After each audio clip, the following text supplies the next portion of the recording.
Assalamualaikum warahmatullahi wabarakatuh. Bagaimana kabar Anda semua? Semoga Anda selalu sehat, banyak rezeki, dan selalu dalam lindungan Tuhan Yang Maha Esa. Amin. Kembali lagi bersama channel Creepy Greeting, channel yang berisi tentang cerita horor, mistis, dan seram. Dan kali ini saya akan menceritakan sebuah kisah yang berjudul Jembatan Kampus. Dan cerita ini saya dapatkan dari Twitter dengan nama akun @nizaramadan08. Bagi teman-teman yang ingin membaca ceritanya secara langsung, link saya taruh di kolom deskripsi. Dan jangan lupa untuk follow juga akun Twitter sang penulis untuk sebuah apresiasi kepada sang penulis cerita ini. Bersama saya, Bang Yon, mari kita mulai ceritanya. Tahun 2020 awal, sebelum adanya pembatasan kegiatan publik secara nasional, aktivitas orang Indonesia cenderung biasa-biasa saja. Begitupun kehidupan perkuliahan, berjalan tatap muka seperti biasa. Kisah ini dialami oleh salah satu mahasiswa di kampus ternama di ibu kota. Sebut saja namanya Anton. Ia baru saja memasuki semester 3 perkuliahannya. Semester yang menurut saya sendiri adalah semester awal menuju kesibukan-kesibukan kampus sampai semester-semester berikutnya. Anton berasal dari Medan.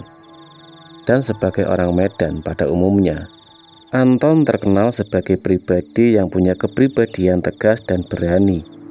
Anton berkata bahwa ia juga tak terlalu percaya kepada hal-hal berbau klinik atau tahayul.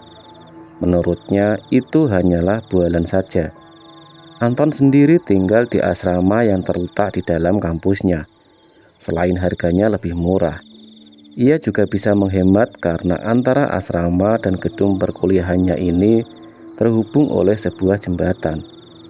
Jembatan yang konon terkenal dengan sebuah urban legend wanita bergaun merah. Pada suatu siang setelah ia menyelesaikan mata kuliah pertamanya, Anton diajak temannya untuk mengunjungi salah satu kafe di pusat ibu kota. Selain karena kafe tersebut baru buka, ada promo beli satu gratis satu untuk pengunjung kafe di 2 hari pertama pembukaan. Kesempatan yang tentu tidak disia-siakan oleh Anton dan temannya. Mereka kemudian berangkat dengan menaiki motor. Sesampainya di kafe terlihat antrian begitu panjang. Sebenarnya, ketika melihat antrian tersebut, Anton seketika malas dan mengurungkan niatnya. Tapi temannya tersebut meyakinkan Anton agar tetap antri saja. "Toh, juga tanggung udah sampai sini. Nanggung ama macetnya," ujar teman Anton. Anton pun melengos sambil membalas dengan nafas panjangnya. Dan dengan wajah raut yang suntuk, ia pun akhirnya mau ikut antri. Setelah sekitar 1 jaman mengantri, akhirnya Anton dan temannya berhasil mendapatkan masing-masing 2 cup kopi dari kafe tersebut. Saat melihat jam tangan, jarum jam menunjukkan sudah mau pukul 4 sore. Anton pun kemudian mengajak temannya tersebut untuk balik ke asrama, mengingat ia ada kuliah lagi pada pukul 7 malam. Apesnya, saat Anton balik, lalu lintas ibu kota sedang padat-padatnya ketika banyak orang perkantoran yang sudah mulai pulang. Anton menggerutu sendiri. Dalam hatinya, ia menyesal mengikuti ajakan temannya untuk antri membeli kopi. "Kalau begini, bisa-bisa gue telat masuk kuliah ini," gerutunya dari dalam hati. Dengan laju motor yang hanya bisa berjalan antara 10 km, dan itu pun harus sering-sering berhenti karena memang situasi padatnya arus lalu lintas Jakarta saat sore hari. Singkat cerita, sampailah Anton dan temannya di asrama tepat saat adzan maghrib berkumandang. Ia kemudian menurunkan temannya dulu tepat di depan asrama. Kemudian ia menuju parkiran untuk memarkirkan motornya. Anton sendiri lebih suka berjalan kaki daripada harus menaiki motor untuk menuju gedung tempatnya ia kuliah. Menurutnya, Cara tersebut lebih irit bahan bakar dan menghemat pengeluaran bulanannya. Karena sebagai mahasiswa perantauan, berhemat adalah segalanya. Begitu ia sudah memarkir sepedanya dan hendak kembali menuju asrama, ia melihat temannya tadi sedang berdiri sambil meminum kopi di depan pintu parkiran. Lah, bukannya lu tadi udah ku antar ke depan asrama?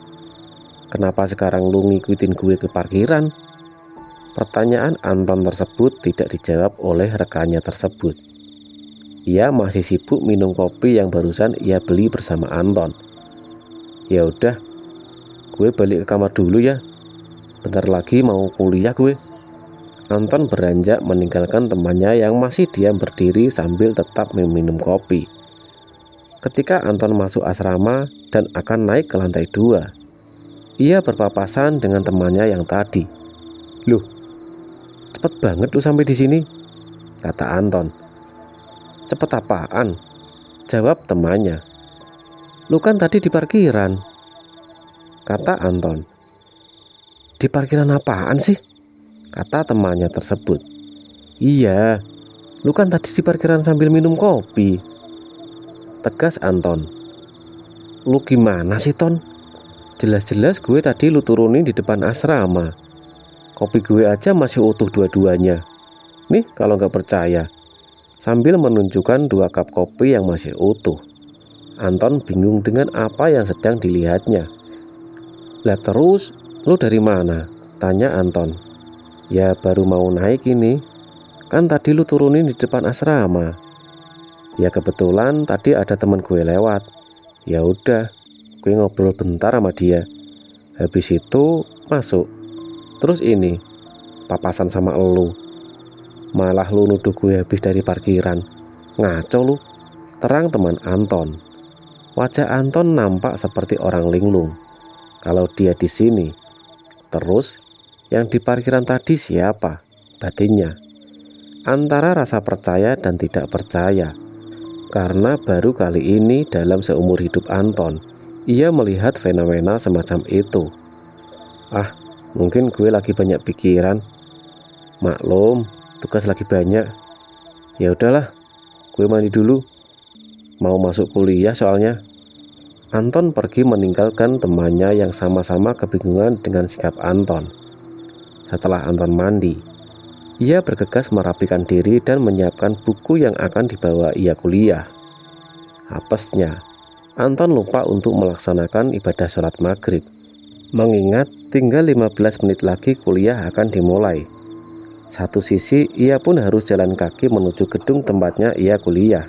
Seperti yang sudah saya jelaskan di awal, bahwa gedung asrama tempat Anton ini dihubungkan oleh sebuah jembatan menuju gedung perkuliahan tempat fakultas Anton berada, di mana di jembatan tersebut terdapat sebuah aturan tidak tertulis yang mengatakan bahwa selepas maghrib atau ketika malam telah tiba, siapapun dilarang untuk melewati jembatan ini.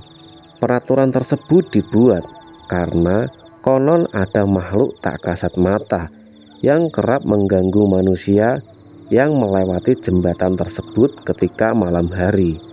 Ketika Anton sedang buru-buru, ia dilema antara lewat jembatan tersebut atau tidak.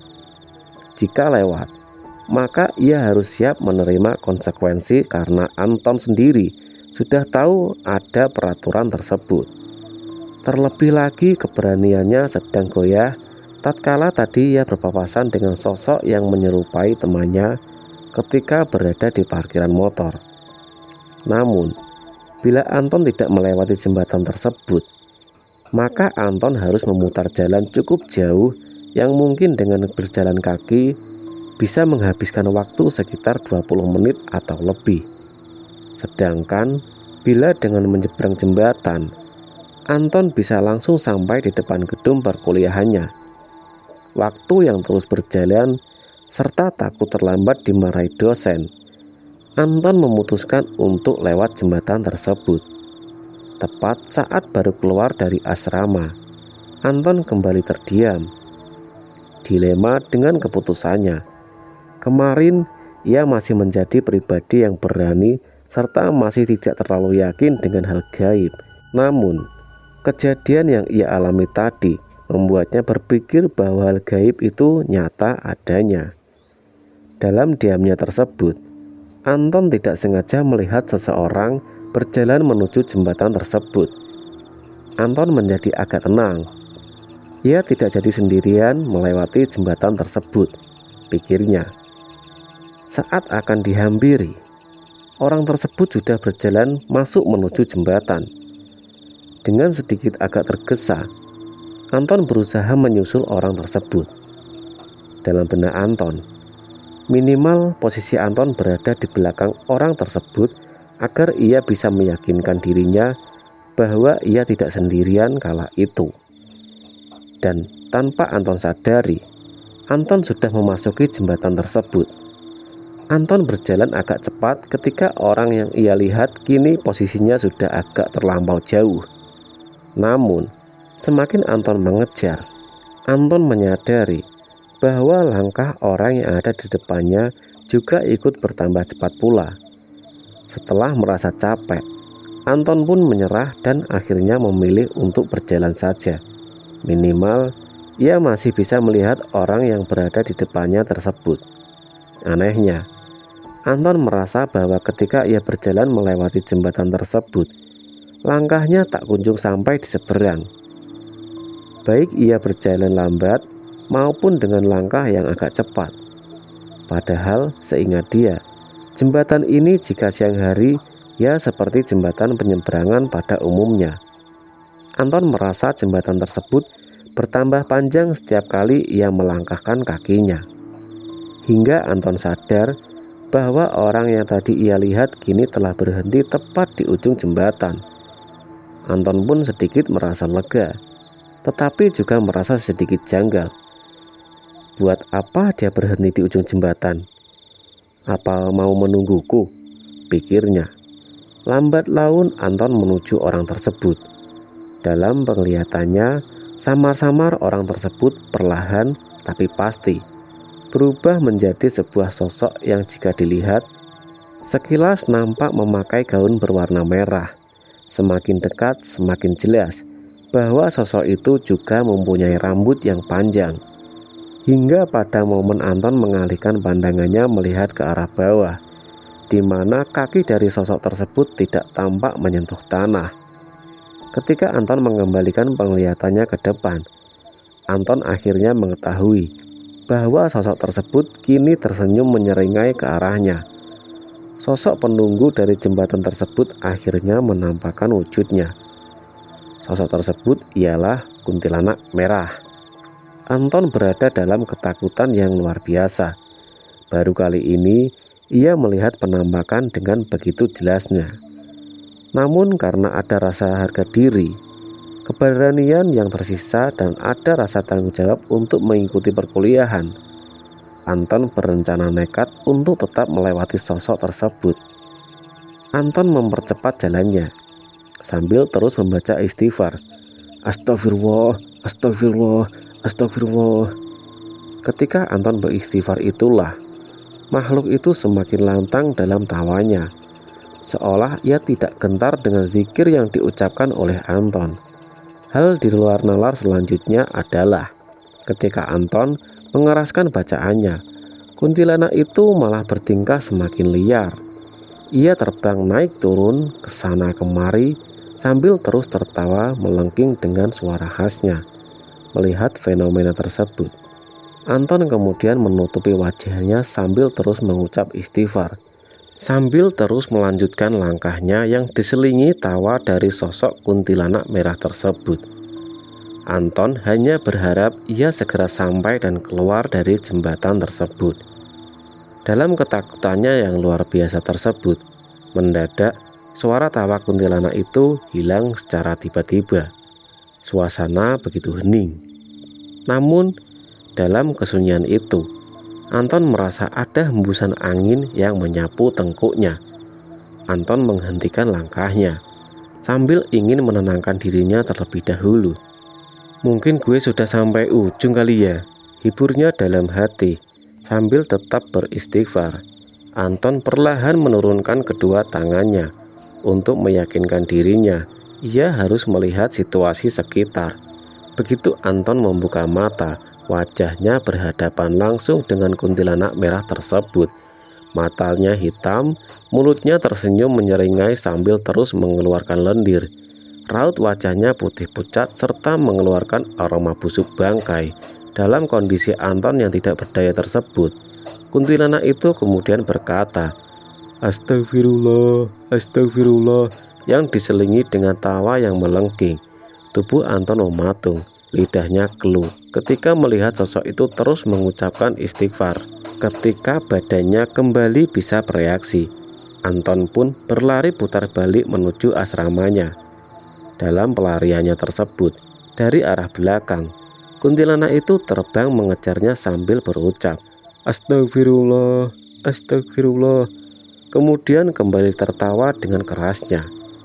Sambil terus berlari, akhirnya Anton berhasil keluar dari jembatan tersebut tanpa menoleh sedikit pun ke belakang. Ia langsung naik dan kembali ke dalam kamarnya. Di dalam kamar, terdapat dua temannya yang masih asyik bermain gitar. Melihat Anton yang cepat kembali, kedua temannya itu menanyakan apakah kuliahnya libur atau bagaimana. Anton sendiri tidak menjawab dan lebih memilih untuk langsung membaringkan tubuhnya dan menutupi seluruh anggota tubuhnya dengan selimut. Kedua temannya itu hanya saling pandang. Namun salah satu di antaranya berkata mungkin Anton sedang kurang enak badan sehingga mereka berdua membiarkan Anton untuk beristirahat. Dalam ketakutannya tersebut, Anton lambat laun akhirnya tertidur. Namun bukan berarti Anton sudah aman. Anton bermimpi dan dalam mimpinya itu ia kembali didatangi oleh sosok kuntilanak merah yang masih tetap mengejarnya sembari mengucapkan istighfar. Seperti yang Anton katakan untuk mengusirnya, yang kemudian diakhiri dengan tertawa. Di alam nyata, kedua temannya yang masih terjaga itu melihat tubuh Anton seperti orang yang tengah berlari namun tetap berada di tempatnya. Sesekali Anton berteriak histeris dan beberapa kali tubuh Anton seperti mengejang. Tidak ingin terjadi hal yang buruk, kedua teman Anton pun membangunkannya. Anton terbangun dengan raut wajah yang pucat, nafasnya tak beraturan dan seluruh tubuhnya basah oleh keringat dingin. Satu teman Anton kemudian memberinya minum, dan setelah agak tenang, Anton kemudian menceritakan kejadian yang ia alami saat akan kuliah tadi, mulai dari jembatan yang memanjang hingga ia bertemu dengan penghuni jembatan tersebut, yakni kuntilanak merah. Salah satu teman Anton nampak tak kaget, malah ia tampak agak sedikit kesal dengan sikap Anton. "Lu kan udah tahu kalau di situ ada larangan menyeberang kalau sudah masuk malam. Kok bisa sih, Ton?" "Ya kan gue takut telat, bre. Lagian tadi kulihat juga ada orang yang menyeberang juga. Kirain orang beneran. Waktu udah mau sampai di ujung malah berubah jadi kunti," ucap Anton sambil garuk-garuk kepala. "Ya udah lu istirahat saja sambil nenangin diri. Kita temenin begadang dah kalau misal lu kenapa-napa. Lagian besok kuliah gua masuk siang," kata teman Anton. "Ya udah, gue tidur lagi. Makasih ya guys," ucap Anton sebelum kembali mengistirahatkan tubuhnya. Hari yang benar-benar apes bagi seorang Anton. Di sisa malam itu, kedua teman Anton tidak lagi melihat Anton menunjukkan gejala yang aneh-aneh. Ada perasaan lega dari dua teman kamarnya itu. Tepat ketika adzan subuh berkumandang, mereka berdua akhirnya menyusul Anton ke alam mimpi. Saat terbangun, salah satu teman Anton melihat Anton masih dalam kondisi tertidur. Karena mau masuk kuliah, ia mau membangunkannya. Begitu ia memegang kening Anton, ia merasakan panas yang luar biasa sehingga ia mengambil kesimpulan bahwa mungkin Anton ketempelan atau kena sawan. Kebetulan bahwa salah satu temannya mempunyai seorang kenalan yang biasanya mampu mengobati orang yang terkena sawan atau ketempelan. Tanpa pikir panjang, teman Anton pun izin untuk tidak masuk kuliah dan mengantar Anton untuk berobat ke rumah orang tersebut. Begitu sampai di rumah orang tersebut, sebut saja namanya Pak Ridwan. Beliau langsung terkaget begitu melihat Anton. "Ya udah cepat bawa masuk," tutur Pak Ridwan sambil menunjukkan raut muka yang panik. Sesampainya di dalam, Anton nampak seperti orang yang diruqyah. Anton berteriak sambil meminta ampun. Namun hal itu tak berlangsung lama. Setelah selesai proses pembersihan, Pak Ridwan mengatakan bahwa Anton sedikit lagi hampir kerasukan bila tidak segera dibawa kemari. Menurut penglihatan Pak Ridwan, Anton disukai oleh sosok penunggu jembatan tersebut, di mana hal ini adalah sosok kuntilanak merah. Anton yang masih lemas pun ikut bercerita bahwa ketika ia melihat sosok itu, ia sudah mengucap istighfar berulang kali. Namun bukannya hilang, sosok tersebut malah beristighfar kembali kepada Anton. Seakan-akan sosok itu meledek keberanian Anton. Pak Ridwan juga berkata bahwa kuntilanak merah tersebut mempunyai energi yang cukup kuat untuk mempengaruhi pikiran manusia. Konon, jembatan itu juga dijadikan tempat untuk membuang janin bayi dari hasil aborsi para mahasiswi-mahasiswi kampus tersebut. Karena diberi makan bayi itulah, sosok itu kemudian menjadi begitu kuat dan tak segan untuk mengganggu manusia yang lewat di jembatan tersebut. Anton dan temannya baru mengetahui fakta tersebut. Begitu kejamnya seorang manusia. Demi nafsu belaka, mereka mampu melakukan tindakan biadab dengan membuang buah hati mereka sendiri, pikir Anton. Sebelum pulang, Anton diberi amalan berupa doa-doa dan sebotol air minum. Dan setelah kejadian tersebut, Anton tak lagi mau melewati jembatan tersebut sampai ia lulus dari kampus tersebut. Hingga kini, jembatan tersebut masih tetap eksis. Tapi karena perkuliahan dilakukan secara online, maka sekarang jarang ada mahasiswa yang lewat jembatan tersebut. Dan kisah mengenai sosok legendaris orang bergaun merah atau yang lebih tepatnya disebut sebagai kuntilanak merah masih menjadi sebuah urban legend di salah satu kampus terbaik di Indonesia tersebut. Sekali lagi, bagi teman-teman yang mengenal atau tahu nama dari kampus tersebut, cukup dijadikan sebagai sekedar cukup tahu saja dan bahan refleksi bahwasanya dunia kita dan dunia mereka memang berdampingan satu sama lain.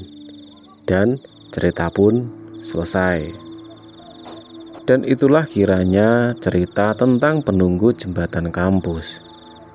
Tetap ikuti terus channel Keripik Keriting agar Anda tak ketinggalan cerita horor dan mistis lainnya. Saya, Bang Yon, pamit undur diri. Sampai bertemu di cerita selanjutnya.